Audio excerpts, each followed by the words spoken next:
Hello and welcome to मजे मुकाबिल। मैं हूं रबिया खान और मेरे साथ मौजूद है रऊफ क्लासरा। सबसे पहले नजर डालते हैं आज की कुछ अहम डेवलपमेंट्स पर। जेल में कैद 5 पीटीआई लीडरान का दस्तखत शुदा खत सामने आ गया। बानी पीटीआई को हुकूमत से मुज़ाकरात शुरू करने और कैद रहनुमाओं को मुज़ाकराती अमल का हिस्सा बनाने का मुतालबा कर दिया। दूसरी तरफ अलीमा खान की मज़ामती सियासत में कमी ना आ सकी। मुहर्रम के बाद मुल्क भर में तहरीक चलाने का ऐलान कर दिया। पीटीआई रहनुमाओं की कंफ्यूजन और इख्तलाफात बरकरार, मुल्क की सियासी सूरत हाल पर हम तफसीली गुफ्तगू करेंगे। इसके अलावा फील्ड मार्शल आसिम मुनीर की डोनाल्ड ट्रंप के साथ तारीखी मुलाकात में क्या कुछ डिस्कस हुआ, पाक भारत जंग, तिजारत, पाकिस्तान की अंदरूनी सियासत, अफगानिस्तान और ईरान मसले पर क्या गुफ्तगू हुई, मुलाकात की अंदरूनी कहानी की एक्सक्लूसिव तफसीलात हम जानेंगे आज सीनियर तजियाकार और सहाफी सुहेल बड़ाई साहब से। और 17 अफराद के सवात में डूब कर जाँ बहक होने का मामला पेशावर हाईकोर्ट पहुंच गया। मुतल्लिका इदारों के अफसरान के खिलाफ नैब और FIA से इंक्वायरी और तादीबी कार्रवाई की इस्तदा। चीफ जस्टिस पेशावर हाईकोर्ट ने एडवोकेट जनरल और कमिश्नर मालाकर डिवीजन को नोटिस भी जारी कर दिया। इस अफसोसनाक वाकये की दरख्वास्त देने वाले वकील बाबर खान यूसुफजई से तमाम तर तफसीलात भी जानेंगे आज के प्रोग्राम में। लेकिन सबसे पहले बात कर लेते हैं मुल्क की सियासी सूरत हाल के हवाले से। उस पर बात करने के लिए हमारे साथ मौजूद हैं सीनियर सहाफी और तजियाकार सुहेल बड़ाई साहब। अस्सलाम वालेकुम बड़ाई साहब, बहुत शुक्रिया ज्वाइन करने के लिए। बहुत मेहरबानी।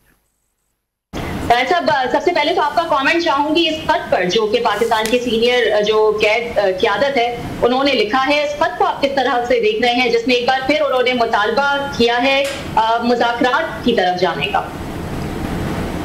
देखिए, इस वक्त जो सीनियर एलिमेंट है वो तो यही कह रहे हैं कि मुज़ाकरात ही रास्ता है। गौहर अली साहब भी शायद यही चाहते हैं, गंडापुर साहब भी यही चाहते हैं। लेकिन जाहिर है पीटीआई तो इस वक्त यरगमाल है इंतहा पसंदों के हाथ में और वो चाहते हैं तहरीक। तो तहरीक तो पहले भी कई दफा कर चुके हैं, लेकिन क्या उसके नतीजे में इमरान खान को रिहा कर लेंगे, मुझे नहीं नजर आता। तो मुज़ाकरात के जरिए भी कोई रिहाई फौरन इम्कान नहीं है, लेकिन मुज़ाकरात एक पॉजिटिव अमल है, उससे कुछ ना कुछ निकलेगा। अगरचे हुकूमत कामयाब मुज़ाकरात नहीं करना चाहेगी, लेकिन पीटीआई को इस तरीके से मुज़ाकरात करने चाहिए कि उसमें कुछ ना कुछ कामयाबी मिल जाए।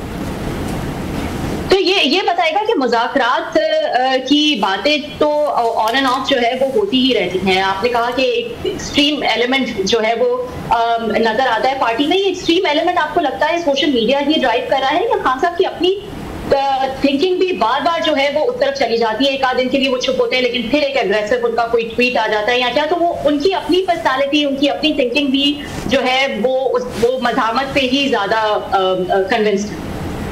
देखिए, वो पहले हम सुनते थे कि जमात इस्लामी से निकल के भी आप जमात से निकल नहीं सकते, क्योंकि आप उसी सोच और उसी हल्का से अगर नहीं निकलेंगे तो वो नहीं। तो हम जो तहरीक इंसाफ के सारे लोग हैं वो सोशल मीडिया के अंदर ही रहते हैं, और जब वो उसी प्रोपेगेंडे के अंदर रहेंगे, दूसरी दुनिया के बारे में ना वो खबर जानेंगे, ना दूसरों का नजरिया जानेंगे, ना दूसरों की राय जानेंगे, तो फिर वो उसी दायरे में घूमते रहेंगे। जिस तरह हमारे जो कुएं जो होते थे पुराने, उसमें हम बैल की आंखें बंद कर देते थे और वो एक ही उसी कुएं के इर्द गिर्द घूमता रहता था। तो सोशल मीडिया के गिर्द ही सब घूम रहे हैं। उनका ख्याल है इनकलाब आ गया है या आने वाला है, सारा पाकिस्तान उनके साथ है। तो ये हमने जनरल मुशर्रफ के ज़माने में भी देखा, वो भी तवक्को कर रहे थे जब वापस आए तो सोशल मीडिया के लोग बाहर तो निकलते नहीं। बस ये सारे जो हैं वो कीबोर्ड वॉरियर हैं। तो कीबोर्ड पे बैठ के जंग लड़नी आसान है, बाहर निकल के जंग लड़नी मुश्किल है। तो जब ये कॉल देते हैं तो उसको पता कोई नहीं, लेकिन अंदर बैठ के ये कहते हैं लड़े यही बेहतर स्ट्रेटेजी है। तो ये रखमाली जब तक रहेंगे इंतहा पसंदों की, उस वक्त तक मुझे तो कोई उम्मीद नहीं है। या फिर ये हो कि दूसरी तरफ इतनी लचक हो कि वो हर सूरत खान साहब की हर बात मान के उनको जनाब लाडला बना के उनको वजीर आजम बना दो, या दूसरा रास्ता ये और ये बाकी सब फारग हो जाए। जी बड़ा जी बहुत शुक्रिया आपका सर, आपने ज्वाइन किया। ये जो शाह महमूद कुरैशी साहब का, एजाज चौधरी साहब का, उमर सरफराज चीमा साहब और साथ में डॉक्टर डॉक्टर साहिबा का लेटर जो आया है, आप इसको कैसे देखते हैं? वो मैं ज़रा रबिया का सवाल दूसरे एंगल से पूछना चाहता हूँ कि इन चारों को कहीं पे कोई मुलाकात हुई होगी, कहीं मिले होंगे, बैठ के डिस्कशन की होगी, इसके पॉजिटिव नेगेटिव चीज़ें देखी होंगी, पार्टी के अंदर रिस्पांस क्या आएगा, सोशल मीडिया क्या कहेगा, हमें कहीं पे कोट अन कोट कोई अगर गद्दार ना डिक्लेयर कर दिया जाए जो एस्टेब्लिशमेंट के कहने पर इस तरह की ऑफर्स कर रहे हैं, पार्टी तोड़ने की बात कर रहे हैं, फॉरवर्ड ब्लॉक की बात कर रहे हैं, फिर उन चारों का सिग्नेचर इकट्ठे एक पेपर पे होना, तो आप समझते हैं ये कोइंसिडेंट है या कहीं ना कहीं पे कोई मतलब एस्टेब्लिशमेंट का भी इसमें रोल है कि आप इस तरह के ऑफर करके देखें तो then we will think over it?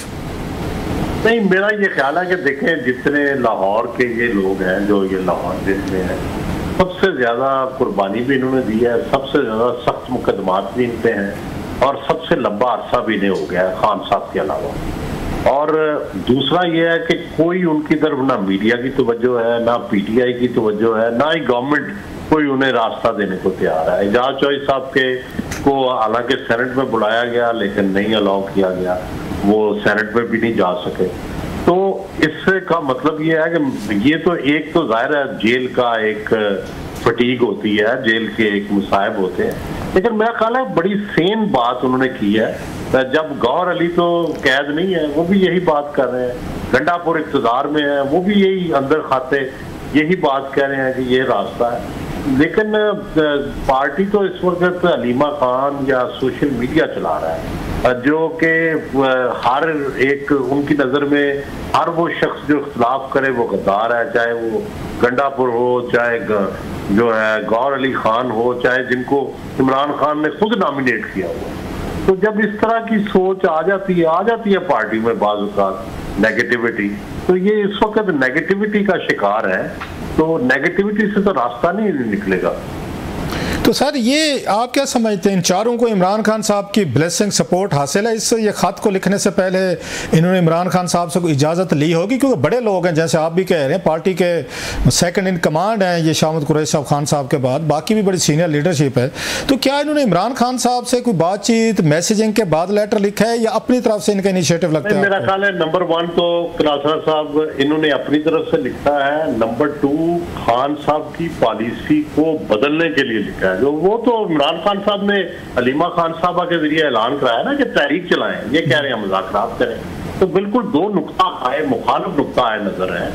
लेकिन इन्होंने बड़ी एहतियात की है कि पैटर्न इन चीफ को शामिल किया जाए, पैटर्न इन चीफ से राय ली जाए। जाहिर है कोई खान साहब की पॉपुलैरिटी और उनकी पूरी जो कमांड है उससे तो कोई नहीं हट सकता, वरना वो पार्टी से फारग हो जाएगा शेर अफजल की तरह।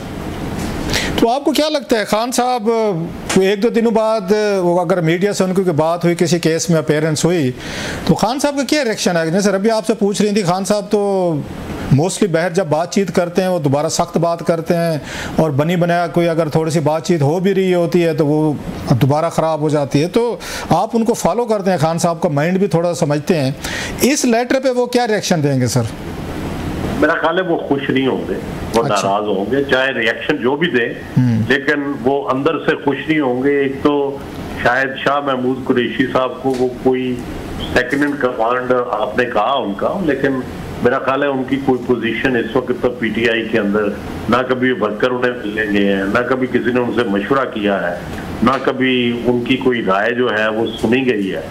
तो क्योंकि बाकी सब मजबूर इसलिए हैं कि सब समझते हैं कि वोट खान साहब का है, पॉपुलैरिटी खान साहब की है, और अगर हमने कोई इख्तिलाफ किया तो हम फारग हो जाएंगे।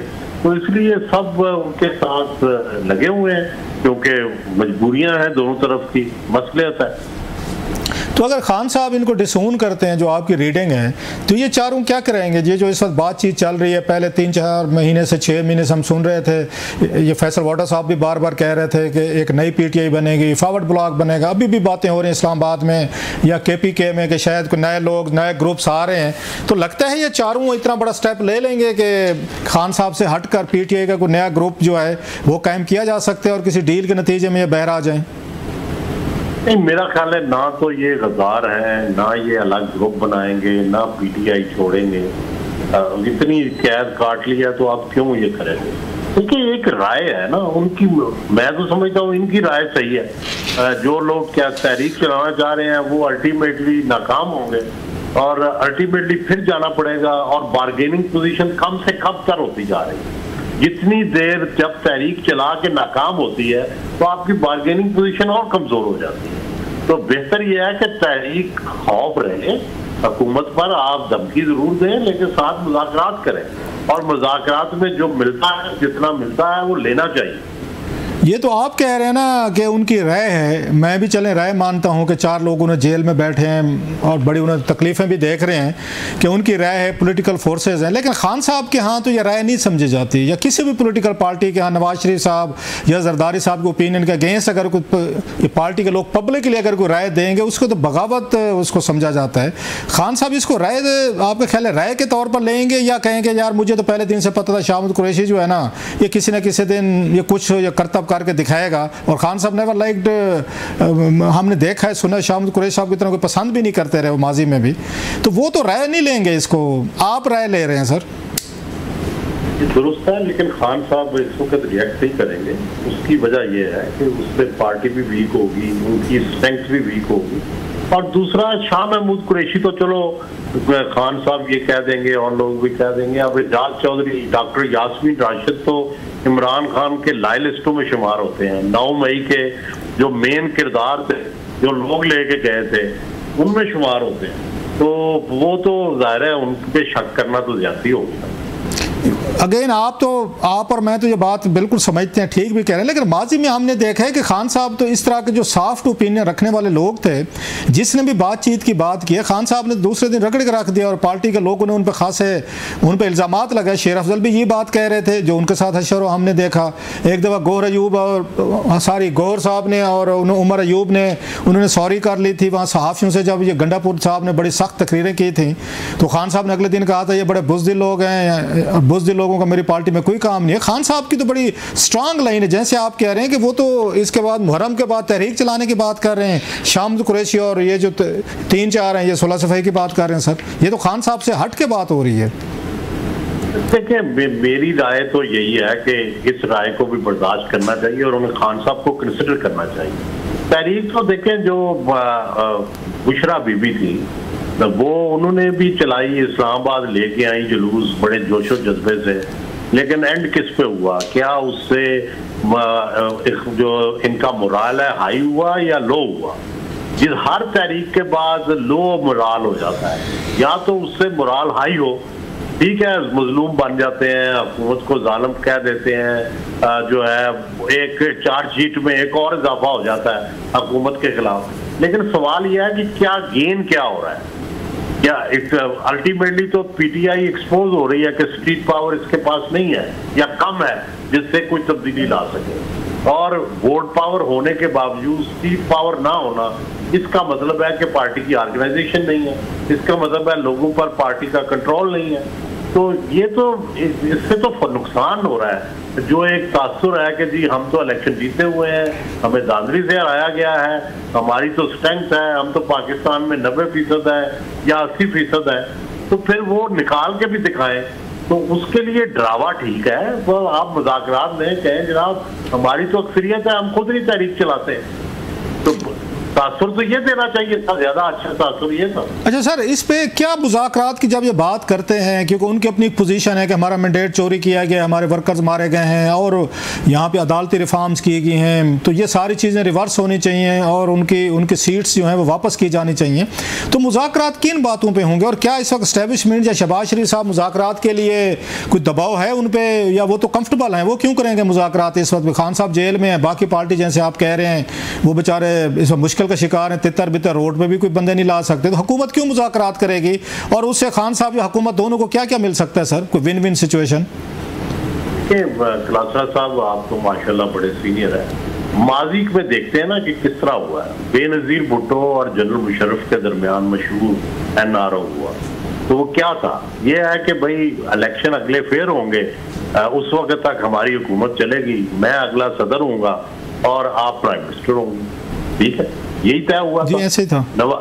इससे पहले असलम बेग साहब ने जब बेनजीर भुट्टो को इख्तिदार दिया, वो इलेक्शन जीत चुकी थी, तो उनसे शरायत तय की कि जनाब 3 जो कैबिनेट की मेन जो चीज बंदे हैं वो आप हमारे लेंगे, 90 में नवाज शरीफ साहब आए तो उनको कहा गया 5 बंदे हमारे होंगे, सदर इसाक के और फौज के।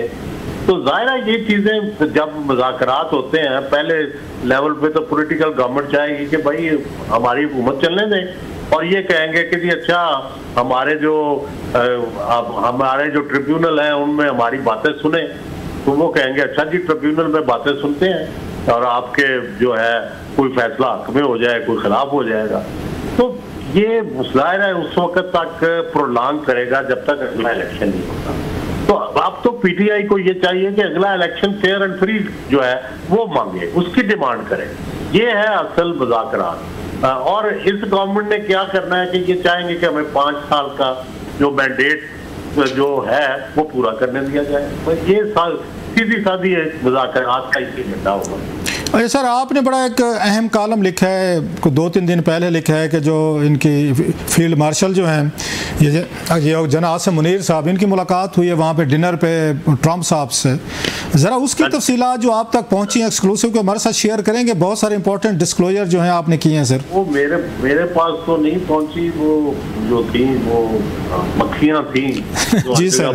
तो उन्होंने मक्खियों ने ये वाकई ये देखा है कि वहाँ पे इमरान खान का तो जिक्र अमेरिकन साइड से नहीं हुआ। अच्छा। क्योंकि सदर ट्रंप से तवक्को की जा रही थी कि भाई मीटिंग में कोई एक आधा वो जिक्र कर देंगे।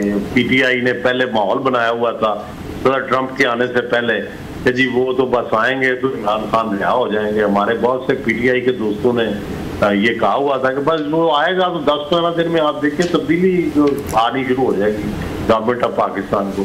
लेकिन वहाँ उल्टा हुआ कि मुज़ाकरात में सदर ट्रंप ने नहीं इमरान खान का जिक्र किया। जो नैरेटिव पाकिस्तानी था पर्सपेक्टिव इमरान खान के बारे में वो पाकिस्तानियों ने शुरू किया और पाकिस्तानियों ने ही खत्म किया। सदर ट्रंप सिर्फ सुनते रहे, मुस्कुराते रहे और उसके बाद जनरल आसिम मुनीर की उन्होंने तारीफ की, उस मामले को बिल्कुल इग्नोर कर दिया। तो ये तो पाकिस्तान की सियासत के बारे में तो मेरा ख्याल है सिर्फ इतनी ही बात हुई। और बाकी जाहिर है ईरान के बारे में तो चीजें सामने आ चुकी हैं। ये भी आ चुका है कि पाकिस्तान को उन्होंने तजारती रियायतें देने के बारे में जो सेक्रेटरी तजारत थे वहाँ के वो मीटिंग में शरीक नहीं थे। तो वहाँ जब गुफ्तगू शुरू हुई तो उन्होंने बाकायदा सदर ट्रंप ने उसी वक्त जो है वो अपने सेक्रेटरी तजारत को उसी मीटिंग में बुला लिया। वो हालांकि अपने ऑफिस में बैठे थे फ्यू ब्लॉक्स अवे, वो वहाँ से फिर चल के आए और उन्होंने आके उसमें शरीक हुए और पाकिस्तान को जो टैरिफ और जो पाकिस्तान के साथ तजारत है वो वहीं उसी मीटिंग में शरीक हो गए। तो ये 2 चीजें मुझे कहीं से मक्खियों ने बताया था तो वो मैंने नहीं किया। अच्छा सर, ये क्या वजह हुआ है, क्या ऐसा चमत्कार हुआ? जैसे आप भी कह रहे हैं कि जनवरी फरवरी तक तो लगता था कि ट्रंप साहब आएंगे, एक ट्वीट करेंगे और ये इमरान खान साहब उनके पुराने बड्डी हैं, दोस्त हैं, तो उनको रिहा कर देंगे। फिर गेम कैसे बदली है पाकिस्तानी इस्टेब्लिशमेंट के पॉइंट ऑफ व्यू से? और जनाब आसिम मुनीर साहब उनको ट्रंप साहब को इतने ज़्यादा अजीज़, इतने अच्छे क्यों लगना शुरू हो गए हैं कि वो हर जगह जाते हैं, उनकी तारीफ़ करते हैं। खान साहब को वो भूल गए हैं और जनाब आसिम मुनीर साहब को उन्होंने याद रखा हुआ है। सर आपके पास क्या इसकी खबरें, क्या ऐसा चमत्कार हुआ सर इन 3-4 महीनों में? देखिए वो ये तो इस पे तो मैं तबसरा बाद में करता हूँ। पहले मैं ये कहता हूँ कि ये जो मनके हैं ना पीटीआई के जी, मनके घुमाए जाते हैं तो मनके इनके काफी अरसे से उल्टे पड़ रहे हैं। मसलन जिसको ये चीफ जस्टिस के खिलाफ रेफरेंस भेजा वो चीफ जस्टिस बन गया। जिस आर्मी चीफ को ये आर्मी चीफ नहीं बनना देना चाहते थे वो आर्मी चीफ बन गया। ये इनका ख्याल था जुडिशरी हमारे साथ होगी, हम गवर्नमेंट का तख्ता उलट देंगे। इनका ख्याल था कि फौज के अंदर हमारी बड़ी हमायत है, ये बदल देंगे। फिर ये ख्याल था कि हम 9 मई का हंगामा करेंगे तो सारा मुल्क उठ खड़ा होगा, वो नहीं खड़ा हुआ। उल्टा 9 मई इनके गले में पड़ गया। फिर इनका ख्याल था कि जो है हम एहतजाजी तहरीक चलाएंगे, सब कुछ बंद हो गया, जो बाहर से पैसे आने बंद हो जाए। तो वो हर वो चीज इसी तरह सदर ट्रंप के बारे में तवक्कुआत थी वो गलत साबित हुई। और दूसरा देखें गवर्नमेंट जो होती है ना वो मुझे, आप तो बहुत किताबें पढ़ते हैं, वो किताब आई थी मोहतरमा बेनज़ीर भुट्टो के मरने के बाद, शहीद होने के बाद, वो आया था कि डिक चीनी को मोहतरमा फोन करती थी तो वो फोन नहीं उठाता था, और किसी ने डिक चीनी से पूछा कि भाई क्यों, आप लोगों ने खुद तो सारी डील कराई थी और ये सिक्योरिटी दी थी कि भाई आपको सिक्योरिटी अमेरिका उसकी हिफाजत करेगा, तो आप सुन क्यों नहीं रहे? उन्होंने कहा देखो जो इस वक्त पावर में है वो ज्यादा इम्पोर्टेंट है, वो हमारी प्रायोरिटी है, मोहतरमा या कोई भी और लीडर जो है वो सेकंड प्रायोरिटी है, पावर ट्रांसफर टू पावर।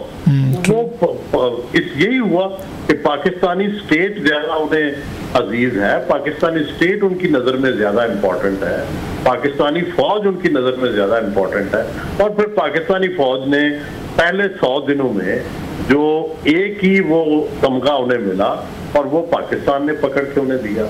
इसी तरह पाकिस्तान ने टैरिफ के बारे में उनको तजारती सहूलतों के देने के बारे में, और फिर जंग में जब हमने ये सब उनकी बात मानी, बड़ी उनको इज्जत दी, उनको इन्वॉल्व करने की कोशिश की, उससे और वो इम्प्रेस हुए।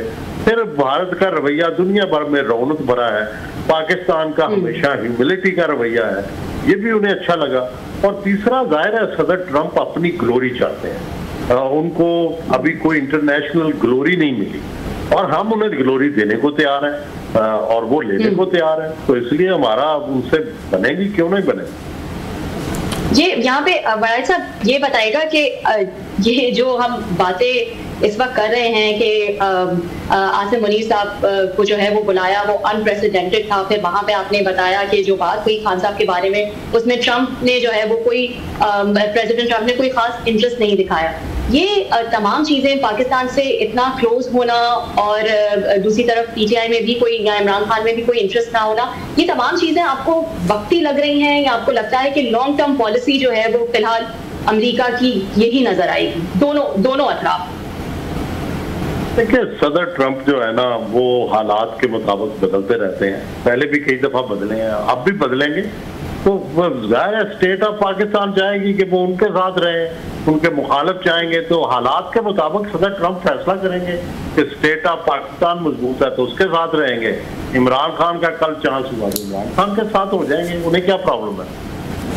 अच्छा सर, आपने अपने उसमें तहरीर में ये भी लिखा है कि आसिम मुनीर साहब चाहते हैं कि 77 से पहले वाला ये पाकिस्तान वापस आना चाहिए, जिसने नमाज़ पढ़नी है वो मस्जिद में जाए, जिसने जाके कोई मतलब है कोई अगर कहीं बैठना है, खेलना कूदना वट जो भी करना चाहे तो वो कर सकता है। तो लगता है आपको कि इस तरह जितनी ये पोलराइज्ड हमारी सोसाइटी है और जितना यहाँ पे रिलीजियसली आपको फैनेटिसिज्म मिलता है वो कर पाएंगे, और क्या स्टेप्स वो ले सकते हैं आपका ख्याल है कि जिसकी वजह से पाकिस्तान का 77 वाला ये जो दौर है वो वापस आए? ये तो मुझे नहीं पता कि वो कर पाएंगे कि ये नहीं पाएंगे, तो फ्यूचर ही बताएगा, लेकिन ये उन्होंने कहा जरूर है वहाँ पे अमेरिका के अंदर तकरीर में उन्होंने, और मैंने रिकन्फर्म किया था, तो उन्होंने ये कहा कि 1979 पहले पाकिस्तान था, उसमें लोग मस्जिद में भी जाते थे, सिनेमा भी भरे होते थे, और उसी तरह का पाकिस्तान वापस आना चाहिए। और दूसरा मुझे ये भी पता है कि वो फनेटिसिज्म और ये जो हम जहाज एक्सपोर्ट करते हैं इसके भी खिलाफ है।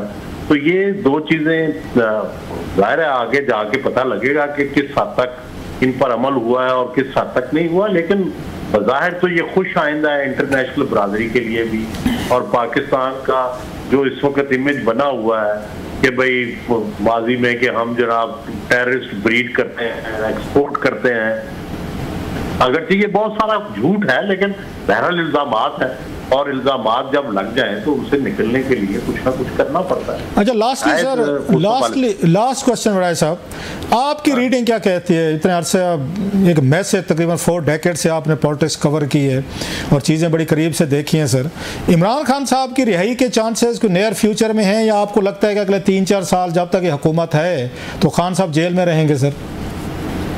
देखिए पहले तो मेरी दुआ है कि कोई अल्लाह ताला किसी को भी सियासतदान को जेल में ना भेजे, चाहे वो इमरान खान हो, नवाज शरीफ हो, जरदारी साहब हो, मेरी तो सबके लिए दुआ है और कभी नहीं चाहा कि जाए।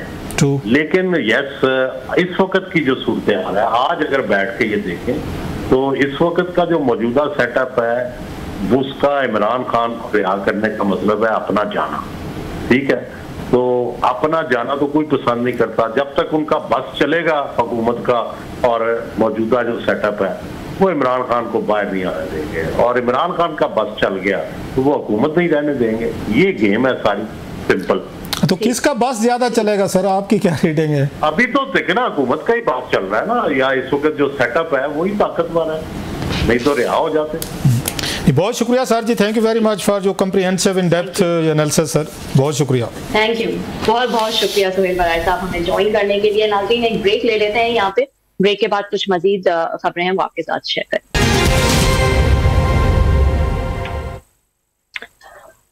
वेलकम बैक नाज़रीन। निहायत ही एक अफसोसनाक वाकया जो है पेश आया था, हमने इस हवाले से बात भी की थी। 17 अफराद जो हैं वो सवात में एक सैलाबी रेले में जो है वो डूब कर जाबाहक हो गए। इस हवाले से जो है वो मामला अब पेशावर हाई कोर्ट में पहुंच गया है। इसकी डिटेल्स जो है वो हम जानेंगे। हमारे साथ advocate supreme court Babar Khan Yusuf Saeed जो है वो मौजूद हैं, वकील हैं इस पिटिशन में। अस्सलाम वालेकुम बाबर साहब, एंड बहुत शुक्रिया ज्वाइन करने के लिए। You welcome. वालेकुम अस्सलाम। जी बाबर साहब बताइएगा क्या इसमें डिटेल्स हैं इस पिटिशन के हवाले से? निहायत ही हम सब जो है हमारा दिल अफसरदा है जिस किस्म का वाकया जो है वो पेश आया है। आप पिटिशनर इस पिटिशन में जो है वो आप वकील हैं, थोड़ी सी तफसीलात बताइएगा। जी बिल्कुल, ये जो वाकया 27 को हुआ था उस पर तो अभी तक पूरी कौम अफसरदा ही है। मेरे क्लाइंट मेरे पास आए, उन्होंने कहा कि एक तो रिसेंटली जो डिजास्टर मैनेजमेंट के लिए या 1122 के जो इक्विपमेंट्स हर डिस्ट्रिक्ट में मिले हुए हैं, तो वो पिछले 6 महीने पहले जो वो एक पॉलिटिकल रैली हो रही थी तो उसमें ये इक्विपमेंट्स पॉलिटिकल गेन के लिए यूज हुए हैं, और ये इस्लामाबाद जब जा रहे थे तो उधर कंफिस्केट हो गए। तो वो हैवी मशीनरी की वो अगर इस मौके पे होती तो शायद ऐसा वाकया ना होता।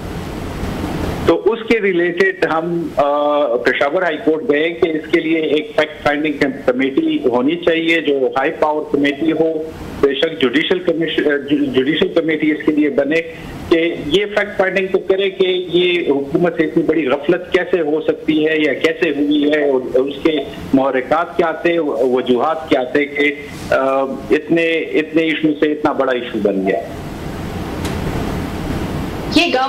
ये गवर्नमेंट मशीनरी कहाँ जा रही थी, क्या डिटेल्स है आपके पास?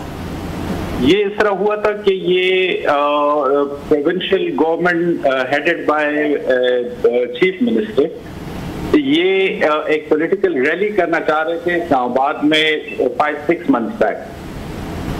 तो इन्होंने पूरी ये जो वसाइल थे हुकूमत के, सूबाई हुकूमत के इधर जो इसी किस्म के डिजास्टर्स के लिए या इसी तरह रिलीफ वर्क के लिए यूज होते हैं, तो वो इन्होंने अपने वो पॉलिटिकल जो उन्होंने करना था, इस्लामाबाद में धरना करना था, पता नहीं क्या करना था, तो उसके लिए वो लेके गए थे। तो वो इस्लामाबाद में कंफिस्केट हो गई इनकी वो मशीनरी। तो फिर प्रोविंशियल गवर्नमेंट ने कोई यानी उस मशीनरी को वापस लाने के लिए, या वो जाया हो गए रास्ते में, या जो भी हुआ है उसके रिलेटेड अभी तक कोई कुछ भी नहीं हुआ। अगर ये हर डिस्ट्रिक्ट के पास जो ये इक्विपमेंट होती, तो स्पेशली स्वात जैसे डिस्ट्रिक्ट में, तो शायद ऐसा वाकया ना होगा। बाबर खान बहुत शुक्रिया आपका, आपने हमें ज्वाइन किया। सर आपकी पिटीशन में पढ़ रहा था, बड़ी कम्प्रिहेंसिव, आपने बड़ी तफसील से 77 पेजेस समथिंग की आपने फाइल की है, जिसमें आपने ये बड़ी तफसील से सारी चीज़ें ट्रेजिडी से रिलेटेड बताई हैं। अभी आप कह रहे हैं कि जो मशीनरी थी रेस्क्यू के लिए वो इस्लामाबाद आ गई थी, शायद उसमें कोई एम्बुलेंसेज होंगी, कोई गाड़ियाँ वगैरह होंगी, लेकिन बाकी चीज़ें आपने भी उसमें लिखी हैं। जो डिस्ट्रिक्ट एडमिनिस्ट्रेशन करने वाले तैराक होते हैं, स्विमर्स होते हैं, वो तो इस्लामाबाद नहीं आए होंगे सर, आए थे तो वापस चले गए होंगे, या वहाँ पर लाइफ ये जैकेट्स वगैरह होती हैं उनकी बात कर लें, या अमला जो होता है, तो चलें वो गाड़ियाँ शाड़ियाँ तो हमें समझ में आती हैं, तो बाकी तो स्टाफ भी वहीं पे था, deputy commissioner, assistant commissioner, swimmers और रेस्क्यू करने वाले वो लोग तो वहीं पे थे, लेकिन वो भी कहीं पे नजर नहीं है सर हमें इस पूरे प्रोसेस। हम कहना चाह रहे हैं कि ये जो 1122 में रीसेंट रिक्रूटमेंट प्रोसेस भी हुआ है, either they are fit for to perform in such kind of event or not. ये जो एम्प्लॉयमेंट पिछले 4-5 साल से 1122 या इन्हीं में हो रही है, जिसमें तैराक भी होने चाहिए, जिसमें एक्सपर्ट्स भी होने चाहिए, तो उनके रिलेटेड भी एक प्रेयर मेरी है, अगर आपने पिटीशन पढ़ी हो, जी कि ये इन्होंने पिछले 4-5 सालों में क्या रिक्रूटमेंट की है, इधर किस किस्म के लोग इस तरह डिजास्टर को मैनेज करने के लिए होंगे। और डेफिनेटली यानी डिस्ट्रिक्ट एडमिनिस्ट्रेशन की रिस्पॉन्सिबिलिटी बनती है, उधर के एसीज कहाँ थे, डीसीज कहाँ थे, उधर के और लोग कहाँ थे जो जिनके पास इख्तियार था वो कहाँ थे। अच्छा, ये खबरें भी सामने आई थी, कल हमारे साथ वो थे, परसों यहाँ पे अकील यूसुफजई साहब हैं, बड़े अच्छे सहाफ़ी हैं, सवाद से हैं वो भी, तो उन्होंने तो जो इंकशाफात किए थे कि तकरीबन 80-90 के करीब ऐसे होटल्स बनाए गए जिसमें बड़े बड़े पॉलिटिशियंस हैं, बड़े बड़े नाम भी लिए उन्होंने जो गैर कानूनी हैं, बल्कि उनका इफ्तिताह करने के लिए पेशावर से इनके वज़ीर मुशीर जो हैं वो जाते रहे हैं। बड़े बड़े माफियाज हैं वो इनकी फैमिलीज़ को इनको फ़ंड भी करते हैं, गाड़ियाँ भी देते हैं, टूर भी करवाते हैं। ये भी आपके पास कोई इतलात हैं कुछ, इस पर भी आपने अपनी पटिशन में कुछ डाला है कि जनाब कि ये कैसे होटल जो हैं जो बन नहीं सकते थे दरिया के अंदर या दरिया के किनारों पे, वो कैसे बन गए सारे, जिसकी वजह से ट्रेजेडीज हुई हैं? जी बिल्कुल, होटल्स के रिलेटेड तो नहीं है, पर इन्होंने ये दरिया से बेवरेजेस और रेत के लिए ठेके दिए हुए हैं जी। तो वो ठेके हमने चैलेंज किए हुए क्योंकि उसकी वजह से दरिया का जो बहाव का अपना रूट होता है वो डिस्टर्ब हो जाता है, क्योंकि उधर पूरे रिवर स्वात बेल्ट पे हैवी एक्सकेवेटर्स काम कर रहे होते हैं। आम हम भी जब सैर करने जाते हैं तो हमें नजर आते हैं, तो उनको बाकायदा ऑक्शन करके ये लीजेस दी गई हैं। तो हमने वो भी चैलेंज किया हुआ है कि दरिया में किसी किस्म का काम जो है वो आप नहीं कर सकते, क्योंकि वो दरिया अगर 8-10 साल तक एक लाइन पे पानी नहीं आ रहा, वो दरिया की जगह है, किसी टाइम भी आ सकता है, और इसी वजह से यानी इस तरह के हादसा होते हैं। अच्छा सर, एक और चीज़ भी वहाँ से हमने देखी है, बहुत सारे ख़ुद भी पश्तून बड़े बहादुर बड़े खूबसूरत लोग हैं, उन्होंने ख़ुद भी इस बात पे बड़ा अफसोस का इजहार किया है कि कभी वहाँ पे सवात में या अदरवाइज़ मेहमान नवाजी के अपने तकाजे होते हैं, बड़े ब्रेव यंग यूथ जो स्विमर से लोग फंस जाते थे तो उनको खुद जाके निकाल के लाते थे, और वहाँ के रहने वाले दरियाओं के किनारे जो लोग हैं वो तैराकी सीख जाते हैं, लकड़ी वहाँ से बह कर आती है वो निकालते हैं, और बहुत सारी लाइवलीहुड दरिया से रिलेटेड है। तो इस केस में हमने देखा है कि किसी ने उनको रेस्क्यू करने की कोशिश नहीं की, कोई 17-18 लोग सामने खड़े रहे, नोबडी ट्राइड। हालांकि वही वाली बात के बस सवात के लोग जो है मेहमान नवाज हैं, अच्छे लोग हैं, माजी में भी बहुत से रेस्क्यू करते रहे, इस दफ़ा वो चीज़ नज़र नहीं आई। इसको कैसे देखते हैं? ये आप बिल्कुल वजह फरमा रहे हैं, पर इस दफा जो ये जो डैमेज हुआ है ये एक तो वो अपर स्वात से हट के नीचे लोअर स्वात में हुआ है, राइट। तो वो अपर स्वात के लोग जो है वो इक्विप्ड भी हैं और वो दरिया से वाकिफ भी हैं कि उसमें जब फ्लड फ्लश आता है तो वो किस तरह लोगों को प्रोटेक्ट करते हैं। ये फजागढ़ से नीचे का एरिया है, ये बड़ा वास्ट एरिया है, खुला एरिया है, तो इस दफा जो ये नुकसान हुआ है ये इस रेंज में हुआ है जिसके नजदीक लोकल आबादी भी निस्बतन कम है। अच्छा, दूसरा ये चलें आपकी एक काबिल मतलब एक कन्विंसिंग वजह है जो आप बता रहे हैं कि हुकूमत ने भी, जैसे शायद लोगों ने सोचा होगा कि हुकूमती इदारों का काम है, रेस्क्यू वालों का काम है, शायद आएंगे इनको निकाल लेंगे। दूसरा हमने ये देखे कि वहाँ पे वो जो लोग हैं, लोकल लोग हैं सवात के, उन्होंने भी मुजाहरे किए हैं, वो भी बाहर निकले हैं, क्योंकि उन्हें भी फील हुआ है कि बाहर से लोग आए हुए थे, हमारे गेस्ट थे, मेहमान थे। जैसे मैंने कहा पश्तूनों की अपनी उनके खूबसूरत रिवायात हैं, उन्हें लगता है कि शायद हम नहीं बचा सके, बच्चे औरतें जैसे भी थे। तो सवात जो मुजाहरे हुए हैं उनको आप कैसे देखते हैं सर? उनकी क्या डिमांड्स थी, क्या उन्होंने कहा? तो स्वात के लोग तो डेफिनेटली इस दरिया से भी काफी वाकिफ हैं, और दूसरा वो पूरे पाकिस्तान की मेहमान नवाजी इन्हीं दिनों में करते हैं, और ऑब्वियसली उन्होंने तो लाइव देखा होगा, लाइव सुना होगा, जो लोग उधर होंगे उनकी बातें भी सुनी होंगी, तो उनका बाहर निकलने का जवाब तो बिल्कुल जनमन बनता है कि हुकूमत अपनी जिम्मेदारियां पूरी करें। तो आपको लगता है कि हुकूमत इतनी सीरियस है? आज तो मैं सुन रहा था अमीन गंडापुर साहब को, उन्होंने कहा हमारे पास तो बहुत पैसा है, 250 अरब रुपया उन्होंने कहा हमारे पास फालतू पड़ा हुआ है। दूसरी साइड आप बता रहे हैं कि सवात में आपको जाके पटिशन करनी पड़ेगी, जनाब वहाँ तो रेस्क्यू के लिए कोई चीज़ ही नहीं है, जो गाड़ियाँ थी इधर पकड़वा के खुद ये निकल गए थे वापस। वो कहते हैं हमारे पास पैसा ही बहुत बड़ा है KP के पास, आप कह रहे हैं उनके पास रेस्क्यू के लिए चीज़ें भी नहीं है, ना हेलीकॉप्टर हैं, ना गाड़ियाँ हैं, ना स्विमर्स हैं, ना ड्रोन्स हैं, ना लाइफ जैकेट्स हैं, कुछ भी नहीं है सर वहाँ पे। वो कहते हैं पैसा बड़ा है हमारे पास।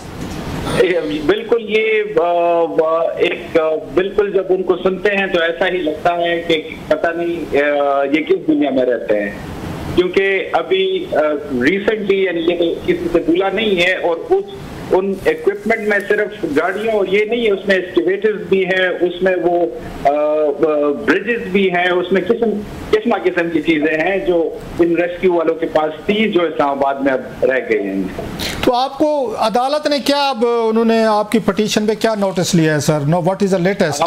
हमारे पिटीशन कल हियरिंग के लिए फिक्स है। ओके, अच्छा। और there will be some audio इंशाल्लाह टुमारो। बहुत शुक्रिया आपका बाबर साहब, थैंक यू वेरी मच। बहुत बहुत शुक्रिया बाबर साहब हमें ज्वाइन करने के लिए। नाज़रीन, एक ब्रेक ले लेते हैं यहाँ पे और ब्रेक के बाद वहां से वेलकम बैक। नाज़रीन, चंद दिन पहले ही हमने देखा नहायत ही अफसोसनाक वाकया जो है वो पेश आया। 17 अफराद सवात में डूब गए सैलाबी रेले में और कोई उनकी जान जो है वो नहीं बचा सका। कोई अमला वहां पे मौजूद नहीं था, कोई उनको रेस्क्यू करने नहीं आया, ना लोकल्स ना हुकूमत की तरफ से। हम बात कर रहे थे ब्रेक से पहले बाबर खान यूसुफजई से, जो कि जिन्होंने पिटीशन जो है वो डाली हुई है इस वक्त पेशावर हाई कोर्ट में, उसमें ये वकील हैं और इन्होंने बताया है, इस बात का इंकशाफ किया है कि इन्होंने पिटीशन इस चीज की डाली है, इनकी रिक्वेस्ट है कि जो रेस्क्यू का इक्विपमेंट है, जो गवर्नमेंट का इक्विपमेंट है, मशीनरी है, वो सारी जो है जब इस्लामाबाद में धरना देने आ रहे थे अली अमीन और पीटीआई, उस वक्त जो है वो वहां पे मूव की गई और वो फिर कॉन्फिस्केट कर ली गई और वो फिर कभी वापस वहां पर नहीं पहुंच सकी। तो इसकी कमी जो है वो वहां पर देखी गई इस गवर्नमेंट मशीनरी की, रेस्क्यू मशीनरी की, जो कि इस्तेमाल होती है इन किस्म के हादसात में। अब ये पिटीशन जो है वो डाली हुई है, लेट्स सी कि इस पे जो है वो क्या आगे पेशरफ्त होती है। आज के लिए इतना ही, कल आपसे फिर मुलाकात होगी।